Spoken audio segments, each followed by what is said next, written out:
we are missing one thing this week. That thing is Arthur. Because he's busy. So we're just going to talk to each other and the machine. And here's Sam, because, you know, things are better with somebody else in the room. Oh. And it's SM squared again. And we are going to be talking about things that smell like alcoholic drinks. Yeah, I don't like the term boozy. I just don't know why. Yeah. It's like pamper. I hate that word. word. I don't like the word boozy. I can't put my finger on why, but there's something about it. Yeah. But anyway, that's what it's it is. That boozy. Materials which occur in alcoholic drinks and give that impression. Yes. So materials, but also fragrances. Yes. I'm going to start. What do you want to start with? Well, I'm going to start with Davana, which isn't. It's actually one of those I don't have, again, which is interesting, which means I get to smell it for the first time. Yes, and actually it's an Artemisia. I'm always quite amazed by how many raw materials that I've seen the name of so many times and I still haven't managed to buy them yet. That is not so difficult, considering there are 3,998 of them on the register. Interesting. Yes. So it gives me kind of like a sweet wine kind of impression. Yes. But it's got a bit of a roughness to it as well. I thought mulled wine the first time I smelled it. I'm not fond of mulled wine. I quite like mulled wine. I imagine if you added the spices, if you added a bit of orange and a bit of clove. Mm-hmm. Yes, you get that. So, I mean, Artemisias are interesting because, I mean, this one, Davana, comes from India. Yeah. It smells rich red to me. It just does. But to me, it's got a bit of like a slightly sickly thing in the background. I don't know if that's just me, but it's that similar kind of redness to certain esters like ethyl butyrate. When you smell them too strongly, it gives you that sickly effect, and it for some reason gives me that. But that might just be me. I'm going to just go la la la la and pretend I haven't heard that because I don't feel that. But you don't want to start feeling it. I don't want to, so I'm pretending you didn't say that. But that's relevant. But that's probably one of those weird first impressions. It's quite like, you know. Yes. So let's ignore it. No, it is said, but that's fine. I don't feel it, so it's not going to bother me. Yeah. The Artemisia I didn't bring is wormwood. Yeah. Oh, I've heard of that as well. But I remember reading it was quite toxic or something in some essential oil books, which is why I never bothered trying to get it. Fortunately, you only need a tiny amount.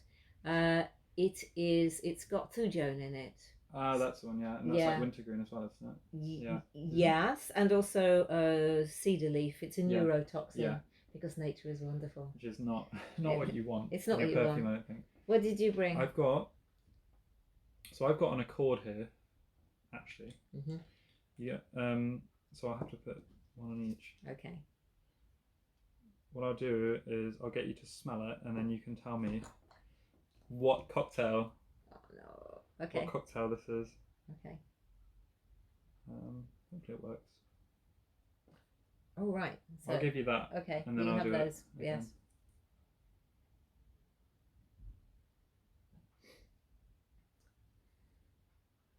That's assuming that I drink lots of cocktails, no? Yeah. Well, it's quite a common one. Okay. But I feel like that's putting more pressure on you to... Does it remind you of any? Well, it reminds me of After Eights. Yeah. Is there a... So what it's meant to be is, you know, Mojito? Yes, I do. Oh, right, It's got so it's basically got the mint and the lemon or lime in it. Okay. And because essentially it's kind of sugar, mint, lemon and rum, if you get lemon essential oil and mint essential oil and put them together, because you've already got the alcohol from the rum in the alcohol of your perfume. Right. Essentially those are pretty much the only notes that you would end up smelling in the cocktail, right? So essentially it smells just like the Mojito. If you get the balance right. I was thinking of crème de menthe and what I might do with that, but yes, now that makes perfect sense, like crushed mint. Yeah. Yes. And actually, we do have rum materials, but they're downstairs, and I didn't bring them. This is almost the opposite. I feel like this is the bright, fresh side of alcoholic stuff, and then rum is more the darker, kind of winter evening by the fireplace. You say that, and yet rum cocktails are such a lot of the time in tropical things. Yeah. And Well, I guess the mojito is rum. yeah. Maybe I was thinking what whiskey, but Yeah. I thought I'd do a fragrance then, leading on from that for no reason. Well, because the brief for this was rum cocktails, marijuana cigars, it's quite an interesting brief. etc. So. Ooh, that's interesting. I like it, and it reminds me of something completely different, which is that Twister ice cream. But I do really like it. So this is maxed out, which I made for Max Husler. And it's nice. I like it. It's very odd. It's featured in the New York Times in a feature on nightclubs and going back out again. Yeah. So I was happy about that. So that is good. Thanks. But it does remind me of Twister ice cream. Yeah. For some weird reason. There's nothing we can do about our heads and the things that we've stored in there. The random smell connotations. Now what have we got next? Well, we both brought oakwood. We both brought oakwood. So we'll use mine up. Should we see if there's a difference? Oh yeah, let's do it. They might actually be the same one, but. Shall I tell you where I got mine? Mine's the Avonic one. Oh, okay. I got mine from Harry, so I don't know where he got it. Probably me. No, I think he's got a different one now. It depends. I used to have one from Hermitage, which I preferred to this. But it didn't have the documentation with it, and because I use it in my perfume, it's quite important. Well, Avonic has been bought by. Oh yeah, there we go. Okay. You fold yours. Right. This is going to be in my right hand, so. I'll fold these and don't fold those. And Okay. Right. Okay. So, start with mine. So this Evonic's now being bought by Givaudan. Yeah. So I have to buy them through IES, but that's okay because it turns out they were cheaper than buying them from the UK. So this is quite. It's lovely. I mean, the reason why oakwood is a boozy scent is because it's made from upcycled whiskey barrels. Yeah, and that's what they put whiskey in. They put wine in sometimes as well, don't they? Yeah, and sometimes they buy sherry barrels to mature the whiskey in, so they've got all kinds of interesting smells. So this one. I think they're pretty similar. I would say, because you know how I smell things in sounds? Do you know this? That they sound the same to me. Yeah, and if they're not the different notes. They're pretty much the same thing. But anyway, the smell I would say is it's really kind of rich, woody. Essentially smells like you would expect with that kind of aged barrel smell, right? All I can imagine is I'm just sticking my head in a barrel. Yeah. Which is lovely. I would say for sure this is probably one of my favourite raw materials on its own. Yeah, it's very gentle. Yeah. That's the only problem with it, is it's quite expensive and quite subtle, which means if you want to actually smell it in your perfume, you have to use a lot. Yeah. I ended up buying quite a lot to make a project with the Irish whiskey company that I was working for. Oh, cool. What was the project? It was to make the aroma of an Irish whiskey warehouse. Yeah. Oh, that's pretty cool. But the trouble is, it just kicked in like March 2020. We had a meeting. Yeah. I was supposed to fly to Dublin. That never happened, so I had to do it on the description from the owner of the company. So, and he's very good. I mean, his nose was just excellent. He's a whiskey chap. So, and this one uses that material, and it's called Mother Nature's Naughty Daughters. Yeah. So nice. This has got Popanax in there, actually. Following on from our See, it reminds me of like a sweet direction again. Oh, completely, because it's raspberry and blackcurrant, and it's got, that's what it is. It's got maltol in as well for the also the malty part of the whiskey. Yeah. So, okay. No, this is really nice. Yeah, you're quite right. It is. It's quite. I like the composition because it's quite. I would say quite unique as well. It's quite. Always my. They're all worked. Yeah, always my aim. Yes. Yeah, this is good. It's good. The more it dries down, it reminds me a little bit of like a really, really high end like candle, like like a really nice. Like, I don't want to say that in the sense that it makes you. I know what you mean. But I can also imagine something similar. It's got rose as well and broom. Yeah. Absolute. It was to be lots of things that could be harvested and lived Yeah. on. Oh, it's also got the hazelnut CO2 extract in, so it smells a little bit kind of Fra Angelica liqueur. Yeah, I'm a big fan. Good.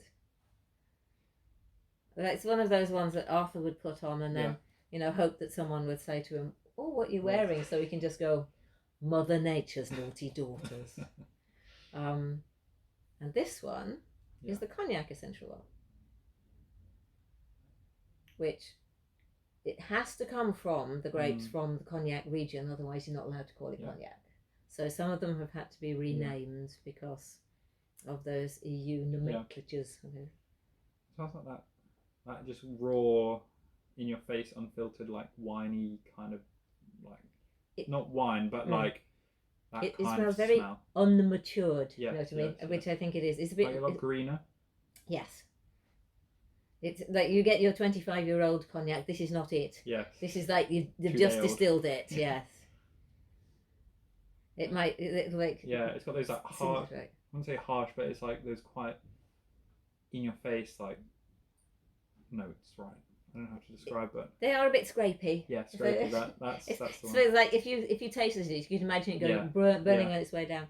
Oh, let's smell your fragrance. Oh, okay. Because so I have so we don't run out of anything. Sure. So I have this fragrance which is called Vanilla Wood, and this fragrance actually includes some of these boozy notes, and that is because the mid note, one of the heart notes, one of the main notes in the fragrance is oakwood CO2, so that thing we just smelled. Yep. And in the top notes, it's also got rum. So nice. And we were talking about the rum things, which I haven't brought. Both acetal and ether. Yeah. I also have a rum CO2 extract from Man, which is it fills the room. Oh, I'm gonna have to. This is nice. Well, thanks. So it's rum, honey, spices, kind of cinnamon top note, rum, cedarwood mid note, and base is kind of. It's called vanilla wood, but there's only a touch of vanilla because vanilla wood was meant to be a fantasy wood, which I made up, that was found in the rainforests. So it wasn't meant to be really a vanilla smell. Yeah. And then it's like a kind of musky, woody, kind of ambery. Then it's like nice old books, isn't it? And it's like meant to be wonderful library. So the story is, there's a conquistador from like Portugal in like the 1500s. He went on his caravel down to. Here's a picture. Did you draw that? Yes. He's multi-talented. He went round to like South America. He went to this like deep jungle rainforest, found this like Aztec treasure, and then he had to like run away back to his ship because he was being chased by the Aztecs. And then he finally had his like chest of treasure, and then he made it back onto his boat. And this is like the smell of all like the rum-soaked wood in the treasure chest on his way back home. And so it's like all like the kind of exotic rainforest spices and woods and rare things. That's what it's meant to be. So it's kind of like a pirate treasure chest-ish, I don't know, sipping on rum wintry thing. It's a bit colonialist, Sam. But it's not meant to be like that, you know. It's more like just trying to fit a theme, right? It's like it's not like it's all about like taking over territories and stealing things. It's not the idea. Let's go down there, conquer and steal. It's more just meant to be like, this is a pirate fragrance, or this is a conquistador. You know what I mean? It's just trying to have a theme. That's all.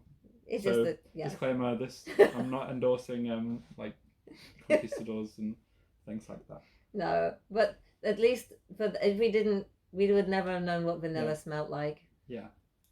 Well, we probably would eventually, but it's absolutely gorgeous. Oh, thanks. I'm sorry. It's lovely. It's lovely. Oh, it is. Are we awkward? We can make another film.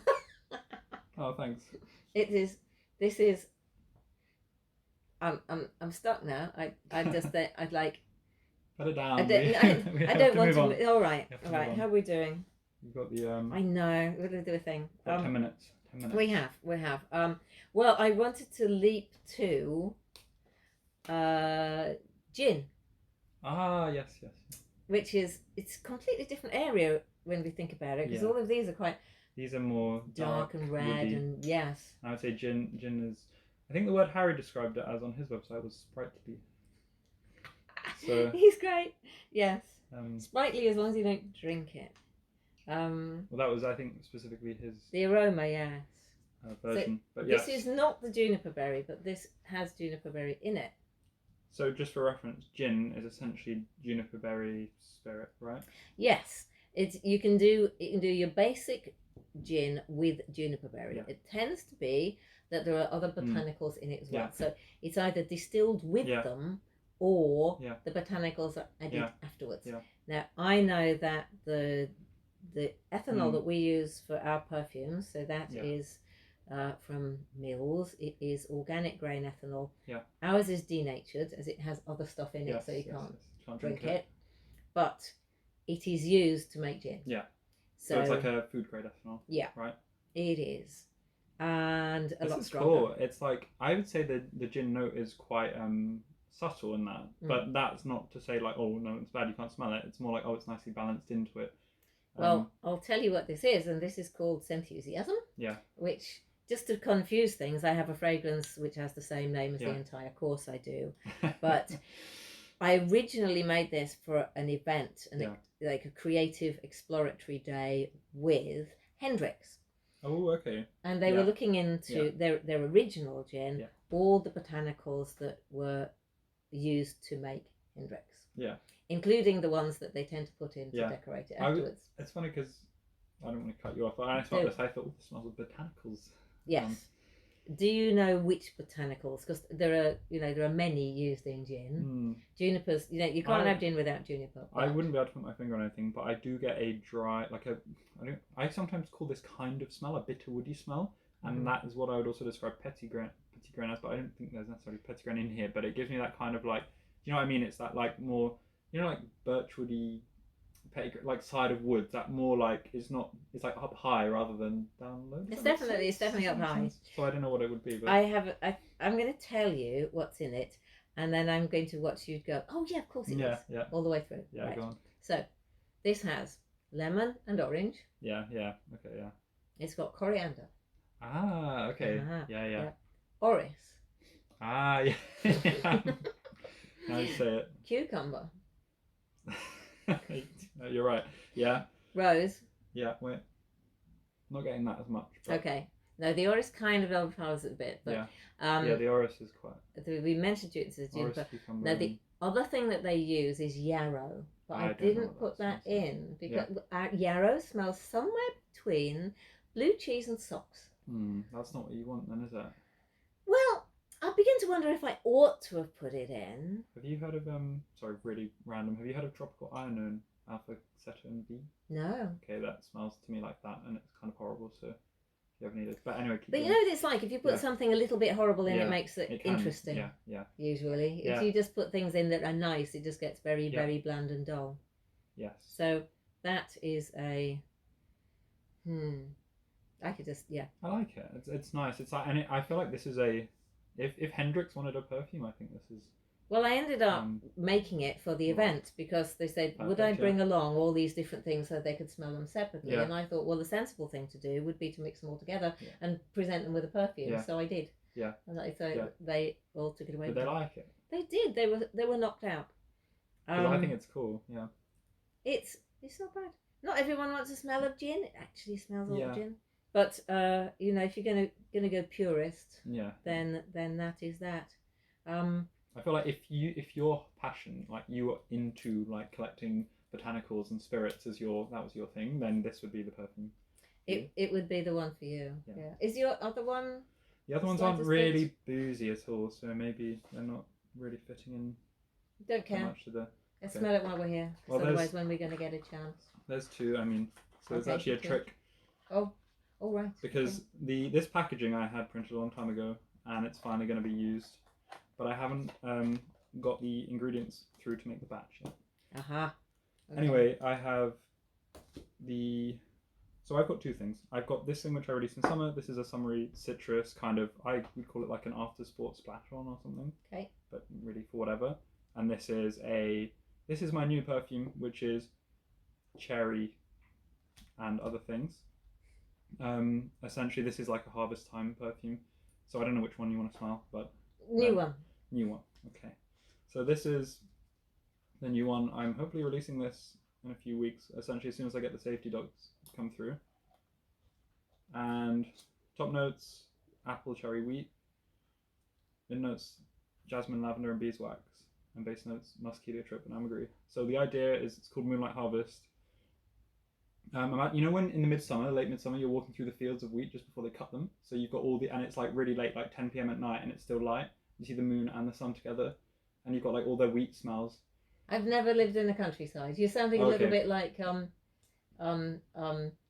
May then. When she was naughty, yes. Yeah. What the wheat feels like. Well, I mean, I believe you. Yeah. So it's meant to be that kind of, but then also then leading into autumn when you've got all the fruits falling down. So that's why the apple and cherry are in there. So it starts off quite like sweet and fruity, but then it dies down into the more. It smells like maraschino. It's perfect. Maraschino cherries are they're an alcoholic thing. It's actually like, perfect for the theme. Fantastic. I didn't know you were going to do that, but it does. Is there cherry liqueur? Isn't there? I think that's what maraschino is. Is it? Because I know there's I thought maraschino cherries was a type of cherry they put on because they have glacé cherries as well. Yes, there's things that the British get at Christmas time. But I think those are cherries soaked in, and I'm going to be pedantically Italian here and say maraschino. Is it maraschino? Yeah, like moschino. Everyone says machino. It's moschino. Because there's a British kind of. Yeah, and I'm just one of those who picks it up from the way I hear it. So. Maraschino. Yes, maraschino. Okay. Cool. That smells like that. You've made a boozy perfume you didn't know was boozy. Didn't even mean to be. It's gorgeous. But I'm glad you like that one. Too, I do. So there you go. Quick whoosh round. And we never even looked at the thing. Hello thing. The machine. The Pivo. I'm going to stop because I have to do a Zoom. Yeah. But also, life, everything. And next week Arthur's promised his visit. So I can speak. Next week, Arthur has promised he will visit. If you want to come back, you're always welcome. Thanks. Yeah. You are. You can move in. Live here. We don't actually live here. We don't. There's nowhere else to live, but you could, Yeah. Yeah. Thanks. Not everybody, just Sam. No. So let's say you can live here. Like not all live people here. Turning up, knocking on your door now. Next Wednesday. No. December the 2nd though, you can visit. I've got an open studio December the 2nd and 3rd. I'll probably put this out on the 5th and they will have missed it, but no, I'll put it out before that. So I've got an open studio from 12 midday till everyone goes home. What can you do? Just smell things? You can smell things, you can customise things, you can decorate those bottles we were talking about. We can eco-bling a bottle. You can just sit around and eat twiglets. Yeah, that's quite good. Yeah, it's not a bad day. But legendary they are. So anyway, thing follow, but it doesn't matter. Bye bye.